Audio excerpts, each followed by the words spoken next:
दोस्तों एक बार फिर से मैं आपके लिए RRB LP new vacancy 2025 apply online form fill up process की अपडेट लेके आ चुके हैं। कैसे आप RRB assistant loco pilot LP के लिए फॉर्म अप्लाई कर सकते हो। 9,970 वैकेंसीज निकली हुई है जिसके लिए आप ऑल ओवर इंडिया से अप्लाई कर सकते हो। मेल और फीमेल दोनों आवेदन कर सकते हैं। ऑनलाइन आवेदन करते समय आपको कोई भी ऐसी गलती या फिर मिस्टेक नहीं करनी होगी जिसको करने से आपके एप्लीकेशन फॉर्म रिजेक्ट हो सकते हैं। अप्लाई करते समय आपको कुछ महत्वपूर्ण इंस्ट्रक्शंस का भी ध्यान रखना होगा, तभी आपके एप्लीकेशन फॉर्म सक्सेसफुली सबमिट किए जाएंगे। अप्लाई करते समय आपको क्वालिफिकेशन डिटेल कैसे देनी होगी, कैसे आप अपने जोन सेलेक्ट करोगे, कैसे आप यहाँ पर अपने आरआरबी की यहाँ पर प्रेफरेंस दोगे, कैसे आप फीस पेमेंट करते हुए रजिस्ट्रेशन से लेकर प्रिंट तक अपना फॉर्म अप्लाई करोगे, फोटोग्राफ सिग्नेचर डॉक्यूमेंट कैसे और कितने केबी में आपको अपलोड करने होंगे। कंप्लीट इंफॉर्मेशन आपको इस वीडियो में स्टेप बाय स्टेप दी जाएगी, तो आपको ये वीडियो शुरू से लेके एंड तक बिना स्किप किए हुए देखनी होगी। इस वीडियो को कंप्लीटली देखने पर ही आपके सभी सवाल और डाउट क्लियर होंगे। साथ ही साथ इस वीडियो में हम आपको एग्जाम पैटर्न सिलेबस की भी जानकारी दिखाएंगे और कंप्लीट एलिजिबिलिटी क्राइटेरिया की जानकारी भी दिखाएंगे। तो चलिए दोस्तों बिना कोई वक्त गंवाए शुरू करते हैं RRB LP new vacancy 2025 apply online procedure की पूरी जानकारी। फॉर्म भरने से पहले आपको हमारी वेबसाइट के इस पेज पर विजिट करना होगा, जिसका लिंक आपको नीचे description plus first comment box में मिल जाएगा। और हमारे इस पेज पर विजिट करके आप यहां से आरआरबी एलपी न्यू वैकेंसी का फॉर्म अप्लाई कर सकते हो। रेलवे रिक्रूटमेंट बोर्ड आरआरबी भारतीय रेलवे की ओर से असिस्टेंट लोको पायलट एलपी का नोटिफिकेशन रिलीज किया गया था। 9,970 वैकेंसी यहाँ पर निकली हुई है। इसके लिए आवेदन करने की लास्ट डेट 11 मई 2025 है। 11 मई तक आप अपना फॉर्म अप्लाई कर सकते हो। 19,900 से 63,200 सैलरी है। 10वीं पास आईटीआई से आप अप्लाई कर सकते हो। 18 से 30 वर्ष आयु सीमा है। 500 रुपये जनरल ओबीसी डब्ल्यूएस के लिए फीस है, इसमें 400 रिफंडेबल है। एससीएसटी पीडब्ल्यूडी फीमेल के लिए 250 है, जो कि टोटल रिफंड कर दी जाएगी। कंप्यूटर बेस्ड टेस्ट सीबीटी के आधार पर सिलेक्शन होगा। ऑनलाइन आप ऑल इंडिया से अप्लाई कर सकते हो rrbapply.gov.in पोर्टल से। इंपोर्टेंट लिंक सेक्शन के अंतर्गत ऑफिशियल नोटिफिकेशन पीडीएफ लिंक पर क्लिक करके आप इसके पीडीएफ डाउनलोड कर सकते हो। इसमें आपको कंप्लीट जानकारी दे दी गई है, vacancies information, eligibility criteria, exam pattern syllabus और हाउ टू अप्लाई का भी कंप्लीट प्रोसीजर दे दिया गया है। तो अप्लाई करने से पहले आपको नोटिफिकेशन की पीडीएफ पूरा पढ़ना अनिवार्य है। इसको पूरा पढ़ने से आपके सभी सवाल और डाउट क्लियर होंगे। पीडीएफ रीड आउट करने के बाद में आपको अप्लाई ऑनलाइन लिंक पर क्लिक करना होगा, तो आपके सामने इसका ऑनलाइन आवेदन करने का ये ऑफिशियल पोर्टल ओपन हो जाएगा। गाइस यहाँ पर आपको डाउनलोड फॉर्मेट्स का ऑप्शन दिया गया है। यहाँ पर आपको CN 1/2025 के इस ऑप्शन पर अपना कर्सर लाना है और यहाँ पर अगर आपको कास्ट सर्टिफिकेट या फिर इनकम सर्टिफिकेट की जरूरत है तो उनके फॉर्मेट आप यहाँ से डाउनलोड कर सकते हो। अप्लाई करने के लिए आपको यहाँ पर अप्लाई की ये टैब दी गई है। इसके ऊपर जैसे ही आप अपना कर्सर लाएंगे यहाँ पर आपको दो ऑप्शन होंगे, क्रिएट एन अकाउंट और ऑलरेडी हैव एन अकाउंट। अगर आपने यहाँ पर अपना अकाउंट पहले से क्रिएट कर रखा है तो आपको ऑलरेडी हैव एन अकाउंट के इस ऑप्शन पर क्लिक करना है। उसके बाद आपके सामने कुछ इस तरह से इंटरफेस होगा। यहाँ पर आपके पास दो ऑप्शन है लॉगिन करने के, लॉगिन विद आधार और लॉगिन विद आरआरबी अकाउंट। आप इनमें से किसी भी ऑप्शन का यूज करते हुए अपने अकाउंट में लॉगिन कर लें और वहां से आप अपना फॉर्म अप्लाई कर लें। और अगर आप इस भर्ती के लिए या फिर आरआरबी की किसी भी भर्ती के लिए 2024 से आप फर्स्ट टाइम अप्लाई करने जा रहे हो तो सबसे पहले यहाँ पर आपको अपना अकाउंट क्रिएट करना होगा। उसके लिए आपको क्रिएट एन अकाउंट के इस ऑप्शन पर क्लिक करना है। उसके बाद आपके सामने यहाँ पर कुछ इस तरह से इंटरफेस होगा। यहाँ पर आपके सामने ये पॉपअप होगा। इसमें आपसे कहा गया है अगर आपने 2024 या उसके बाद अपना रजिस्ट्रेशन यहाँ पर कर रखा है आरआरबी के इस पोर्टल पर तो आपको दोबारा से रजिस्ट्रेशन की जरूरत नहीं है। आप अपना यूजर आईडी और पासवर्ड यूज करते हुए लॉगिन करें और अपना फॉर्म अप्लाई कर लें। और अगर आपने 2024 या 25 में रजिस्ट्रेशन नहीं किया है आरआरबी के इस पोर्टल पर तो यहाँ पर आपको सबसे पहले अपना रजिस्ट्रेशन करना होगा और उसके बाद आपको अपना फॉर्म अप्लाई करना है। तो यहाँ पर आकर आपको ओके के इस ऑप्शन पर क्लिक करना है। फिर यहाँ पर आकर आपको अपनी नेशनलिटी सिलेक्ट कर लेनी है। उसके बाद यहाँ पर आपको अपना कंप्लीट नाम यहाँ पर एंटर करना है। 10वीं की मार्कशीट के अकॉर्डिंग आपका नाम होना चाहिए। फिर उसी नाम को आपको यहाँ पर रिटाइप कर देना है। उसके बाद आपसे पूछा गया है कि क्या आपने कभी अपना नाम चेंज किया है, अगर किया है तो यस ऑप्शन सिलेक्ट करें और फिर आप I understand and I agree के इस ऑप्शन पर क्लिक करें और फिर जो नाम आपने चेंज किया है वो चेंज नेम यहाँ पर आप एंटर करें, उसे रिटाइप करें। और अगर आपने कभी अपना नाम चेंज नहीं किया है तो यहाँ पर आपको नो ऑप्शन सेलेक्ट कर लेना है। उसके बाद यहाँ पर आपको अपनी डेट ऑफ बर्थ सेलेक्ट करनी है। ये डेट ऑफ बर्थ आपको 10वीं की मार्कशीट के अकॉर्डिंग सेलेक्ट करनी है। फिर उसे यहाँ पर आपको टाइप करना है DDMMYY फॉर्मेट में, यानी कि आपको अपनी डेट ऑफ बर्थ यहाँ पर रिटाइप कर देनी है। उसके बाद यहाँ पर आपको अपना जेंडर सेलेक्ट करना है। फिर यहाँ पर आपको अपना जेंडर भी दोबारा से एक बार फिर सिलेक्ट करना होगा। उसके बाद यहाँ पर आपको अपने फादर का नाम एंटर करना है, उसे रिटाइप करना है। मदर का नाम एंटर करना है, उसे भी रिटाइप कर देना है। उसके बाद यहाँ पर आपको अपनी कॉन्टैक्ट डिटेल देनी है।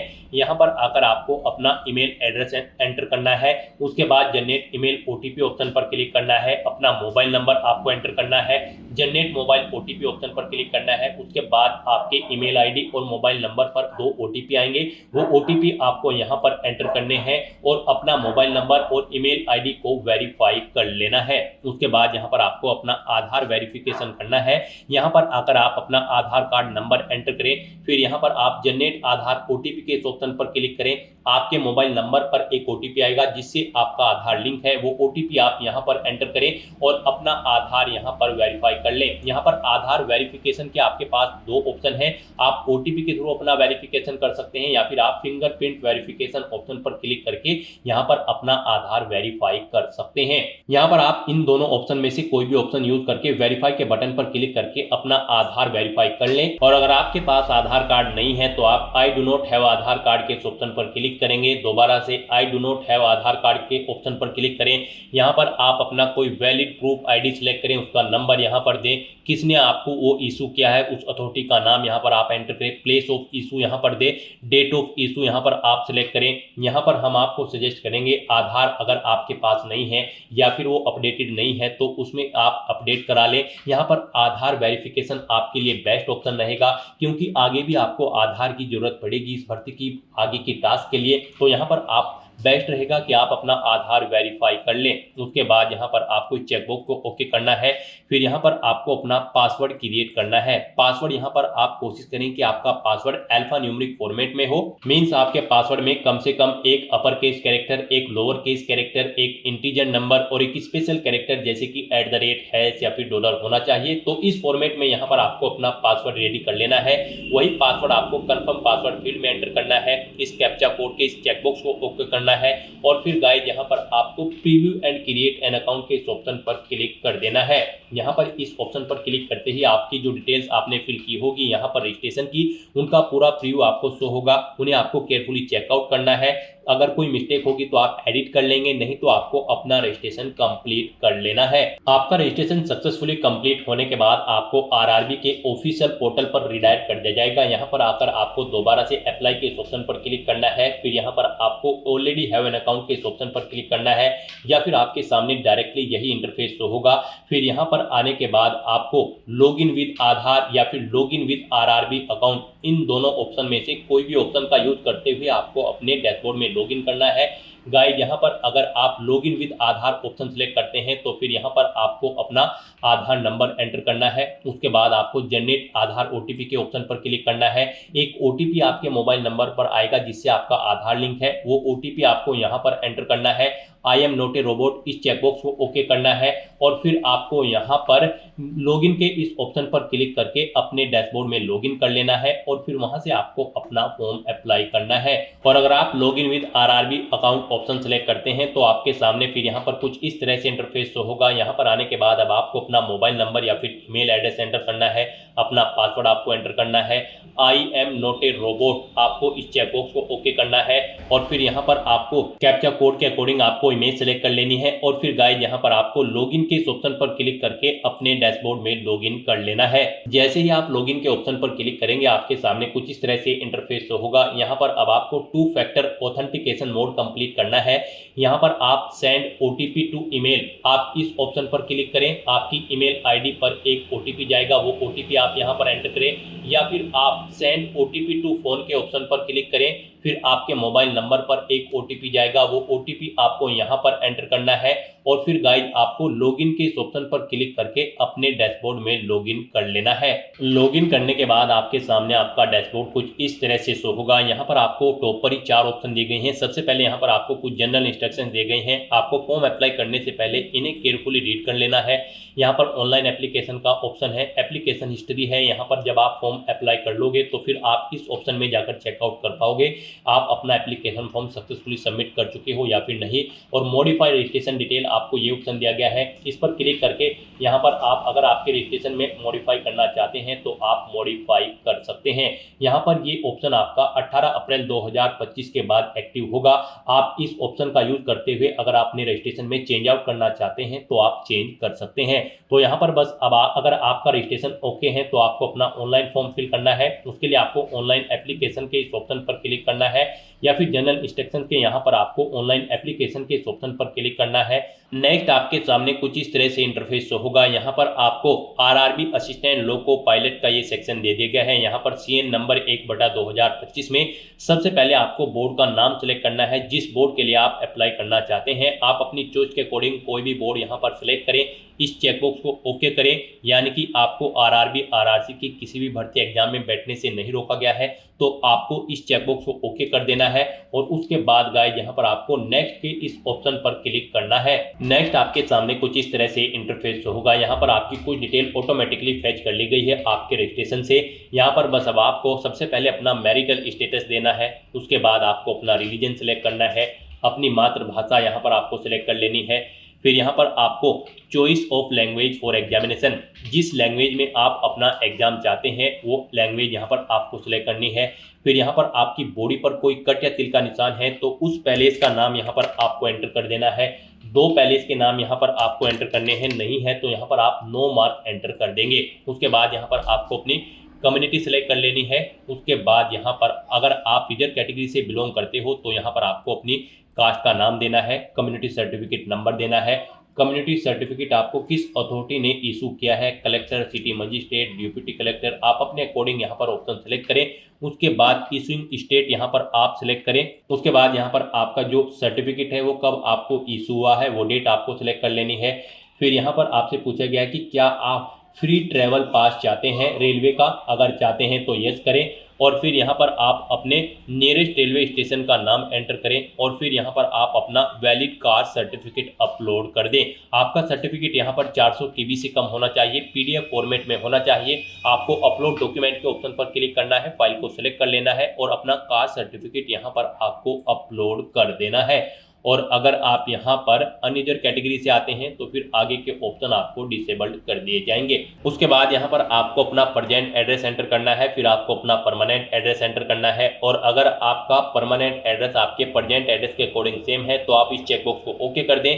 ऑटोमेटिकली आपका परमानेंट एड्रेस आपके प्रेजेंट एड्रेस के अकॉर्डिंग फिल हो जाएगा। उसके बाद गाइस यहाँ पर आपको सेव के इस ऑप्शन पर क्लिक करके अपनी डिटेल सेव कर देनी है और फिर आपको नेक्स्ट के इस ऑप्शन पर क्लिक करना है। नेक्स्ट गाइस यहाँ पर आपको अपनी कैटेगरी की डिटेल देनी है। यहाँ पर आपसे पूछा गया है कि क्या आप EX सर्विसमैन हैं, अगर हैं तो आप यस ऑप्शन सेलेक्ट करें। फिर यहाँ पर आप अपनी डिफेंस सर्विस सेलेक्ट करें, किसमें आप EX सर्विसमैन थे, आर्मी, नेवी, एयरफोर्स, अपने अकॉर्डिंग ऑप्शन सेलेक्ट करें। अपनी रैंक यहाँ पर एंटर करें, डेट ऑफ अटेस्टेशन यहाँ पर आप सिलेक्ट करें। और फिर आपसे पूछा गया कि क्या आप फिलहाल भी डिफेंस सर्विस में कार्यरत हैं, अगर हैं तो यस करें और फिर यहाँ पर नहीं है तो आप नो ऑप्शन सेलेक्ट कर लें। अगर आप यहाँ पर जॉब छोड़ चुके हो, डेट ऑफ डिस्चार्ज यहाँ पर आप सिलेक्ट करें, रीजन ऑफ डिस्चार्ज यहाँ पर दें, डिस्चार्ज सर्टिफिकेट नंबर दें। क्या आपने दोबारा से री एम्प्लॉयमेंट किया है एज ए EX सर्विसमैन, अगर किया है तो यस करें, नहीं तो नो ऑप्शन सेलेक्ट करें। और गाइज अगर आप EX सर्विसमैन नहीं हो तो यहाँ पर आपको नो ऑप्शन सेलेक्ट करना है, आगे की डिटेल आपको डिसेबल्ड कर दी जाएगी। फिर यहाँ पर आपसे पूछा गया कि क्या आप EBC सर्टिफिकेट होल्डर कैंडिडेट हैं, अगर हैं तो आप यस करें और फिर I understand and I agree के इस ऑप्शन पर क्लिक करें। फिर यहाँ पर आपसे पूछा गया है कि do you wish to avoid fee concession, अगर आप फीस में कंसेशन चाहते हैं तो यस ऑप्शन सेलेक्ट करें। फिर अपना सर्टिफिकेट नंबर दें, इश्यूइंग अथॉरिटी यहाँ पर आप सेलेक्ट करें, कब आपको ये सर्टिफिकेट इशू हुआ है वो डेट आप सेलेक्ट कर लें। और अगर आप ईबीसी सर्टिफिकेट होल्डर कैंडिडेट नहीं है तो यहाँ पर आपको नो ऑप्शन सेलेक्ट करना है। उसके बाद यहाँ पर आपसे पूछा गया कि क्या आप रेलवे में सर्विस करते हैं। यहाँ पर अगर आप रेलवे एम्प्लॉय हैं तो आप यस करेंगे। फिर यहाँ पर आपसे पूछा गया कि क्या आपने यहाँ पर एनओसी के लिए अप्लाई किया हुआ है, तो यहाँ पर आप किया हुआ है तो यस करें, नहीं तो आप यहाँ पर नो ऑप्शन सेलेक्ट करेंगे। और उसके बाद यहाँ पर आपको अपनी कैटेगरी देनी है, उसके बाद प्लेस ऑफ वर्किंग देना है, अपना जोन यहाँ पर आपको सिलेक्ट करना है। और अगर आप रेलवे के एम्प्लॉय नहीं है तो यहाँ पर आपको नो ऑप्शन सेलेक्ट करना है। उसके बाद यहाँ पर आपको पूछा गया कि क्या आप करंट में कहीं पर एम्प्लॉय हैं, अगर हैं तो यहाँ पर आप ऑप्शन सेलेक्ट करें, आप सेंट्रल गवर्नमेंट में एम्प्लॉय हैं, स्टेट में या फिर किसी पब्लिक सेक्टर में, तो यहाँ पर आप अपने अकॉर्डिंग ऑप्शन सेलेक्ट करें। और फिर यहाँ पर आप उसकी डिटेल दें, जैसे कि अगर आप स्टेट गवर्नमेंट में एम्प्लॉय हैं तो नेम ऑफ ऑर्गेनाइजेशन, किस डेट से आपने जॉब स्टार्ट की है और क्या फिलहाल भी आप वर्क कर रहे हैं, यहाँ पर आपको ये डिटेल्स प्रोवाइड करानी है। और अगर आप यहाँ पर करंट एम्प्लॉयमेंट नहीं है, यानी कि आप करंट में जॉब नहीं करते हैं, तो फिर यहाँ पर आपको नॉट एप्लीकेबल का ये ऑप्शन सेलेक्ट करना है। उसके बाद आपको इस पेज को नीचे स्क्रॉल डाउन करना है। नेक्स्ट यहाँ पर आपसे पूछा गया कि क्या आपने अपना एसीटी अप्रेंटिस का कोर्स कंप्लीट किया हुआ है, अगर किया हुआ है तो यहाँ पर आप यस ऑप्शन सेलेक्ट करें। फिर आप अपनी ट्रेड का नाम सेलेक्ट करें, किस ट्रेड में आपने कोर्स कंप्लीट किया है, कब से आपने ट्रेनिंग स्टार्ट की थी वो डेट सेलेक्ट करें, कब कंप्लीट हुई है वो डेट आप सेलेक्ट करें। फिर यहाँ पर आपका रिजल्ट डिक्लेयर हो चुका है या फिर नहीं, आपको येस या नो ऑप्शन सेलेक्ट करना है। और अगर गाइज यहाँ पर आप अपना एसीटी अप्रेंटिस का कोर्स कंप्लीट नहीं किए हो तो यहाँ पर आपको नो ऑप्शन सेलेक्ट करना है, फिर आपको ये डिटेल देनी नहीं होगी। उसके बाद यहाँ पर आपको अपनी बैंक की डिटेल देनी है। यहाँ पर आप अकाउंट होल्डर का नाम एंटर करें, फिर यहाँ पर आकर आपको अपने बैंक अकाउंट का नंबर एंटर करना है, उसे यहाँ पर आपको दोबारा से एंटर करके कंफर्म कर लेना है। फिर आपको अपने बैंक का आईएफएससी कोड देना है, कंफर्म के ऑप्शन पर क्लिक करना है, आपके बैंक का नाम और आपको आपके बैंक का एड्रेस यहाँ पर आपके आईएफएससी कोड के अकॉर्डिंग शो हो जाएगा। इस तरह से अपनी डिटेल यहाँ पर फिल करने के बाद फिर गाइज आपको सेव के इस ऑप्शन पर क्लिक करके अपनी डिटेल सेव कर देनी है और फिर आपको नेक्स्ट के इस ऑप्शन पर क्लिक कर देना है। नेक्स्ट यहाँ पर आपको अपनी एजुकेशनल क्वालिफिकेशन की डिटेल देनी है। यहाँ पर आरआरबी असिस्टेंट लोको पायलट की इस भर्ती में पार्टिसिपेट करने के लिए आपका 10वीं क्लास पास आउट होना जरूरी है, प्लस आपके पास आईटीआई का सर्टिफिकेट भी होना जरूरी है किसी रिलेवेंट ट्रेड के अंतर्गत। तो यहाँ पर अब आपको सबसे पहले आकर आपको अपनी एडिट के इस ऑप्शन पर क्लिक करना है। उसके बाद यहाँ पर आपको अपनी 10वीं क्लास की डिटेल प्रोवाइड करनी है। यहाँ पर आपको सबसे पहले स्टेट सेलेक्ट करना है, किस स्टेट से आपने अपनी 10वीं क्लास पास आउट की है। फिर आपको अपना डिस्ट्रिक्ट सेलेक्ट करना है, फिर आपको बोर्ड का नाम यहाँ पर देना है, किस बोर्ड से आपने अपनी 10वीं क्लास पास आउट की है। फिर आपको पासिंग डेट यहाँ पर सिलेक्ट करनी है, किस डेट को आपने अपनी 10वीं क्लास पास आउट की है। 10वीं का रोल नंबर यहाँ पर आपको एंटर करना है, अपनी 10वीं क्लास का यहाँ पर आपको सर्टिफिकेट का सीरियल नंबर एंटर कर देना है और फिर आपको अपडेट के इस ऑप्शन पर क्लिक करके अपनी ये डिटेल यहाँ पर अपडेट कर देनी है। यहाँ पर आपको ये डिटेल ऑटोमेटिकली फिर मिल जाएगी। अगर आपने आरआरबी में 2024 या 25 की किसी भर्ती में पहले भी अप्लाई किया हुआ है, नहीं मिलेगी तो फिर यहाँ पर आपको मैन्युअली ये डिटेल्स एंटर कर देनी है और अपडेट के ऑप्शन पर क्लिक करके अपनी डिटेल सेव कर देनी है। इस तरह से यहाँ पर आपकी 10वीं क्लास की डिटेल सक्सेसफुली सेव हो जाएगी। उसके बाद यहाँ पर जो रिक्वायर्ड क्वालिफिकेशन है आपके पास यहाँ पर इस भर्ती में पार्टिसिपेट करने के लिए आईटीआई का सर्टिफिकेट होना जरूरी है रिलेवेंट ट्रेड के अंतर्गत। यहाँ पर या तो आपके पास आईटीआई का सर्टिफिकेट हो या फिर आपके पास 3 साल का डिप्लोमा होना चाहिए इंजीनियरिंग का, या फिर डिग्री होनी चाहिए इंजीनियरिंग की रिलेवेंट ट्रेड के अंतर्गत, या फिर आपके पास आईटीआई या फिर एनएसी नेशनल अप्रेंटिसशिप सर्टिफिकेट होना चाहिए। तो आपको इनमें से अपनी चॉइस के अकॉर्डिंग कोई भी ऑप्शन सेलेक्ट करना है, जो भी आपके पास है आप यहाँ पर ऑप्शन सेलेक्ट करें। आईटीआई अगर आप सेलेक्ट करते हैं तो फिर यहाँ पर आकर आपको सबसे पहले ट्रेड सेलेक्ट करनी है, किस ट्रेड में आपने अपनी आईटीआई कंप्लीट की है। फिर आपको स्टेट सेलेक्ट करना है, किस स्टेट से आपने अपनी आईटीआई कंप्लीट की है। फिर स्टेट के अकॉर्डिंग यहाँ पर आपको अपना डिस्ट्रिक्ट सेलेक्ट कर लेना है, इंस्टीट्यूट का नाम देना है जिससे आपने अपनी आईटीआई कंप्लीट की है, पासिंग डेट यहाँ पर आपको सिलेक्ट करनी है, कब पास आउट की है, सर्टिफिकेट आपको किसने इशू किया है आईटीआई का, एनसीवीटी या फिर एससीवीटी ने, आप अपने अकॉर्डिंग ऑप्शन सेलेक्ट करें। सर्टिफिकेट का टाइप यहाँ पर आप सिलेक्ट करें, वो नेशनल ट्रेड सर्टिफिकेट है या फिर स्टेट ट्रेड सर्टिफिकेट है। इस तरह से अपनी डिटेल यहाँ पर फिल करने के बाद फिर आपको ऐड के इस ऑप्शन पर क्लिक करना है और अपनी इस डिटेल को यहाँ पर ऐड कर देना है। इस तरह से यहाँ पर आपकी आईटीआई की डिटेल भी ऐड हो जाएगी। उसके बाद अगर आपके पास 3 साल का डिप्लोमा है इंजीनियरिंग का या फिर डिग्री है इंजीनियरिंग की या फिर एनएससी सर्टिफिकेट है, तो आप अपने अकॉर्डिंग यहाँ पर ऑप्शन सेलेक्ट करके उसकी डिटेल भी सेम ऐसे ही यहाँ पर प्रोवाइड करा सकते हैं।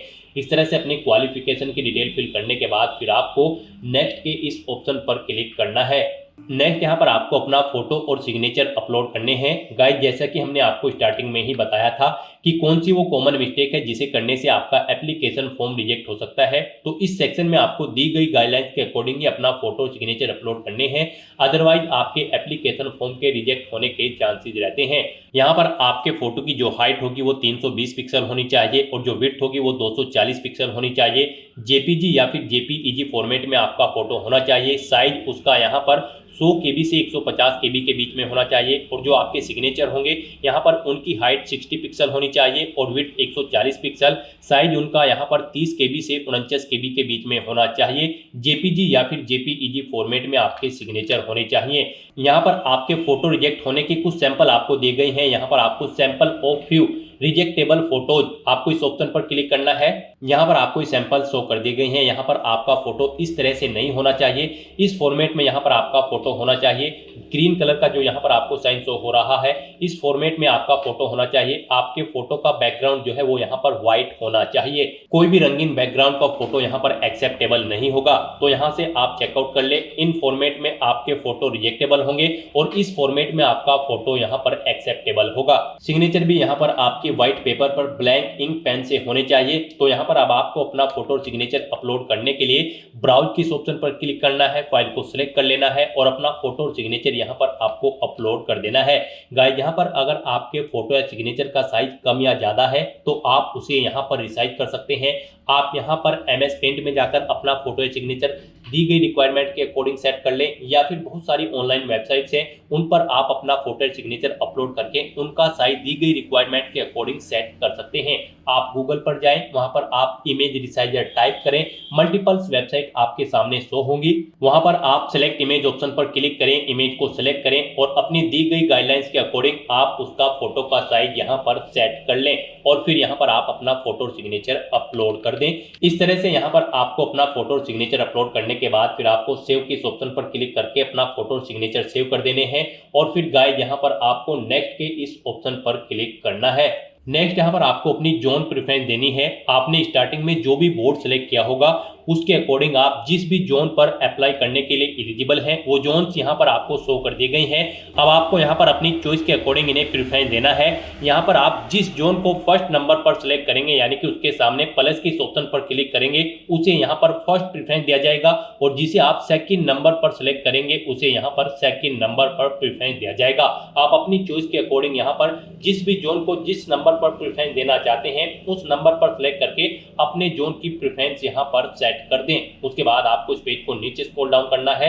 उसके बाद यहाँ पर आपको इस चेकबॉक्स को ओके करना है। फिर यहाँ पर आपको अपनी एग्जाम की ट्रेड सेलेक्ट कर लेनी है, जिस ट्रेड के लिए आप अप्लाई करना चाहते हैं। फिर आपको डिक्लेरेशन सेक्शन में आना है, आपको इस चेकबॉक्स को ओके करना है, अपना पैलेस यहाँ पर एंटर करना है और फिर गाइस यहाँ पर आपको सेव के इस ऑप्शन पर क्लिक करके अपनी डिटेल सेव कर देनी है और उसके बाद आपको यहाँ पर प्रीव्यू एप्लीकेशन के इस ऑप्शन पर क्लिक करना है।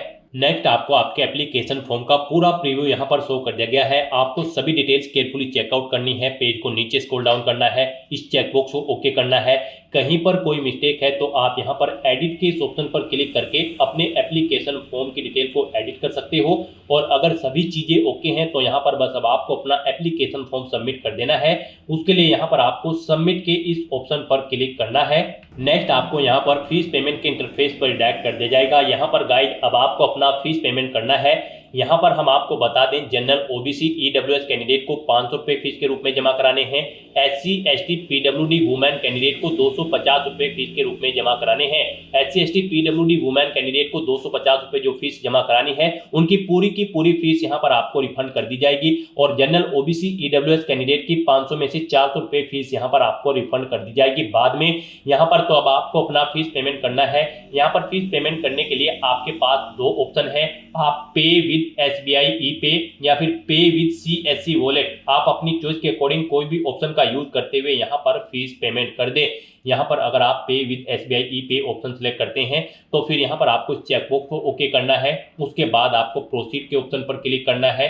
नेक्स्ट यहाँ पर आपके सामने फीस पेमेंट का इंटरफेस ओपन हो जाएगा। गाइस यहाँ पर आने के बाद आप debit card, credit card SBI corporate credit card या फिर इंटरनेट बैंकिंग या फिर UPI के माध्यम से अपना फीस पेमेंट कर सकते हो। UPI यहाँ पर आपके लिए बेस्ट ऑप्शन रहेगा। आप UPI के इस ऑप्शन पर क्लिक करें। अगर आपको अपनी UPI ID पता है तो आप एंटर UPI ID के इस ऑप्शन पर क्लिक करें। यहाँ पर आप अपनी UPI ID एंटर करें और वैलिडेट UPI ID ऑप्शन पर क्लिक करते हुए अपना फीस पेमेंट कर दें। और अगर आप QR कोड के थ्रू फीस पेमेंट करना चाहते हैं तो यहाँ पर आप UPI QR के इस ऑप्शन पर क्लिक करें।